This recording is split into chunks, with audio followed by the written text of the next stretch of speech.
Yo everyone, so for today's video is we are going to answer some personal question about my solo parenting.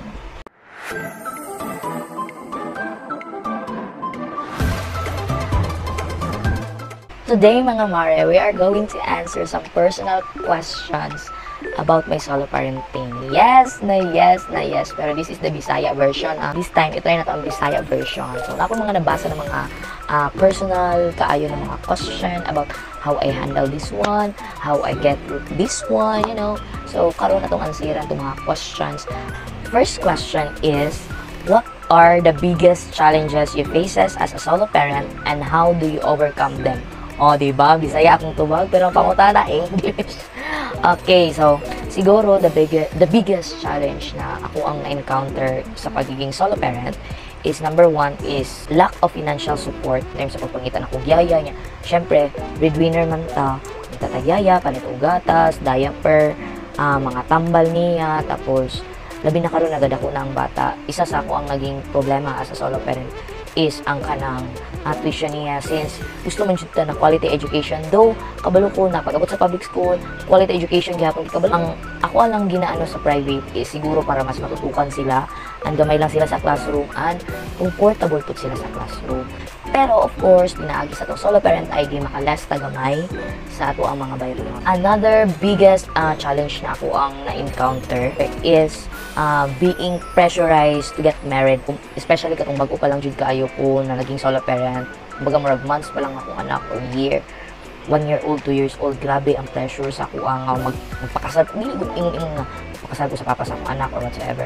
Pero kanang advisean ko sa mga concern po ng mga friends, kauban, relatives na kung magminyo daw ko, kaya dapat ning ani, ning ana. So para sa ko, murag na pressure ko at na part kay sa ko amang good is bahalag na ko yung anak, pero dili na ko gusto i-commit akong self sa lain kay tungod lang na juntis ko or tungod lang dapat ako partner kay na ako'y anak kanang ning anak gaya na feeling. So medyo na pressure ko ato. Isa to siya sa naging biggest challenge na akong na-encounter as a solo parent. Isa po sa naging biggest challenge na ako as a solo parent is lack of spending quality time with my daughter. Kaya syempre, mas natutukan ako ang akong trabaho. Kay syempre, kung wala kay kwarta, wala kay pang sustain, wala kay pang support sa imong anak. So, ang ako is mas taas kong time sa ako ang trabaho kaysa sa akong time sa ako ang anak. So, isa siya sa naging challenge sa ako. Mao na, pagikan sa work, usahay ka na pang abtan ako siya, katugo na siya. Labi na itong baby pa siya. Grabe, pag uli na ako, katugo na siya. Wala na may time together. Pero isa po siya sa naging problema na ako.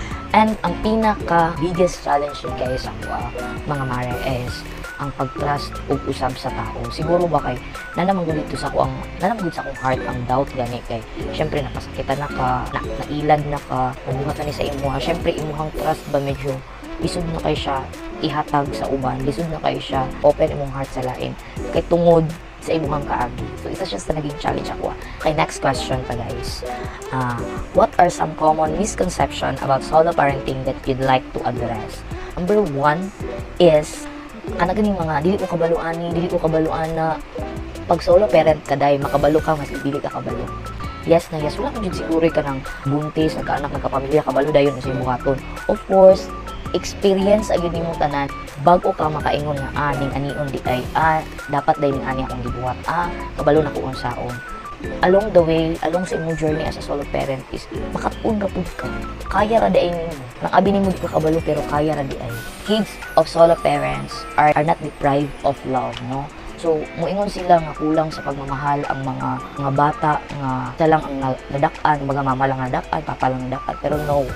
Mas daghang nag-love sa bata nga gikan or anak sa isa ka solo parent. Wala jud ko nakaingon nga nagkulang ko og hatag og ugma sa akong anak. Kung ingon ka nga wala siya papa, dili siya rason para magkulang og love ang akong anak. Kaya naman siya tito, na siya tita, na siya lolo, na siya mga lola. So dili jud siya ingon nga kulang sa love ang mga anak sa mga solo parent. No. And the last one is ingon sila nga ang solo parent are superheroes. Kuya kaya mga solo parent, nakaya nila, ano mo anak sila sa kuwan. Kuya wala mo nakaya din mo mas ikaw lang isa, walay papa imong anak. No. Actually, dili na ko kaya, pero gikaya na ako. Kung gina kong motto sa life, dili ka makahibalo kung unsa ka kaligpon, kung unsa ka ka-strong, until being strong is the only choice you have. yes na yes. So kaming mga solo parent need po na magtulong, need po na magpahulay sama ninyo mga ginikanan. Alright? What are some unexpected challenge you've encountered that you were not prepared of? Actually, tanan man siguro mama or kanang mga mag-ung turok ng mga inahan naaman jud tay mga unexpected challenge labi na ug kana kini gawas ka sa imong comfort zone tapos pag ana nimo okay dili ka kabalo nangangapa lang jud ka ning ana si jud no. So isa siguro sa unexpected challenge nako is being single parent can be emotionally challenging kay syempre kanang ako ang huna-huna is anang kaya ba nako, kaya ba sa akong anak, suportahan ba nako akong anak, kanang ganing usay mas stress ka sa trabaho, nya nagunong na pa ka financially pang support sa imong anak. What if chat na lang ko dito sa manong ako siya. Ako ang coping mechanism sa una guys, grabe away jud ako ang papa. Ako di siya chat, ako di siya awayon para lang jud ma-release na ko ang stress. Ning anak ko dili ko ingon nga pag ma-stress kang roman. No, dapat buhat ta ma-stress ani. Chatan jud kag awayon bubuyon pati kag taman-taman sa ginawa. Pero after anak ko saan na magpugko. So isa pud sa ako siguro na-feel or mga unexpected challenge na akong nakagiato as a solo parent is kung bago pa lang kaayo no ng anak ko. Isa sa akong naging isang kanang changes jud is katong mga syempre mas nasanay ko nga kauban ako ng mga friends. And then, after na ko ng anak, ay medyo naputol ang communication, ako ang kuhaan sa mga friends, kaya pakutan ako baby, na ako'y gina-priority. Isa to siya, ang kanang kumbaga mag-support from friends. Kaya syempre, bagong turo ka as a mommy, you have to be responsible sa inyong kids, sa inyong bata, sa inyong baby. So, isa yun sa mawala sa inyong mga friends. Mugal na ako sa mga ingon ko ba nga, maalala pa kayo sa mga friends, nakabantay kaya sila nga, murag nila yung loko, anak good. Pero after na ko ng anak 6 years old na akong anak karon, nibalik na mong pagyapod ko kanang murag wala na hitabo anak jud ka nga time lang jud ang imong kalaban. After anak mo agira na mo labay na and then voila dalaga na kag balik ana lang. Next question is how do you maintain a healthy social life while prioritizing your child needs? Okay, so sama sa akong gingon ganina na isa jud pud sa ako ang naging problem to magka-baby ko is anang murag emotionally kuan kay ko ato kay labi na nag-adjust ko ba nang anak ko friends laag anak gala tapos pagkabuntis na ako medyo naging kalaylo atud sa anak ko wala naputol ang ako ang communication, naputol akong gala, naputol ako ang nightlife together with my friends kay ng anak ko.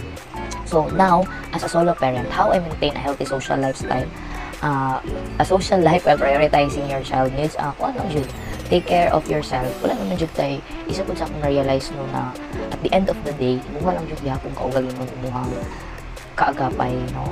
At the end of the day, mukha lang sarili ang imuhang kauban, yung sarili lang ang comfort sa imuha, o yung sarili lang dyan maka-save sa imuha. So you have to take care of yourself, and then make a social plan. Kung gusto ka, makapag-banding with your friends again, pag-catch up ka sa imong friends, chika-chika, para may nalang ma-release nyo yung mga stress. How do you feel with feeling guilt and loneliness? So, kuan lang, try to open up sa mga friends nimo about sa imong mga problems, pero para sa kuha in my experience, dapat dili nimo ihatag o iingon ta ng imong problems sa imong friends.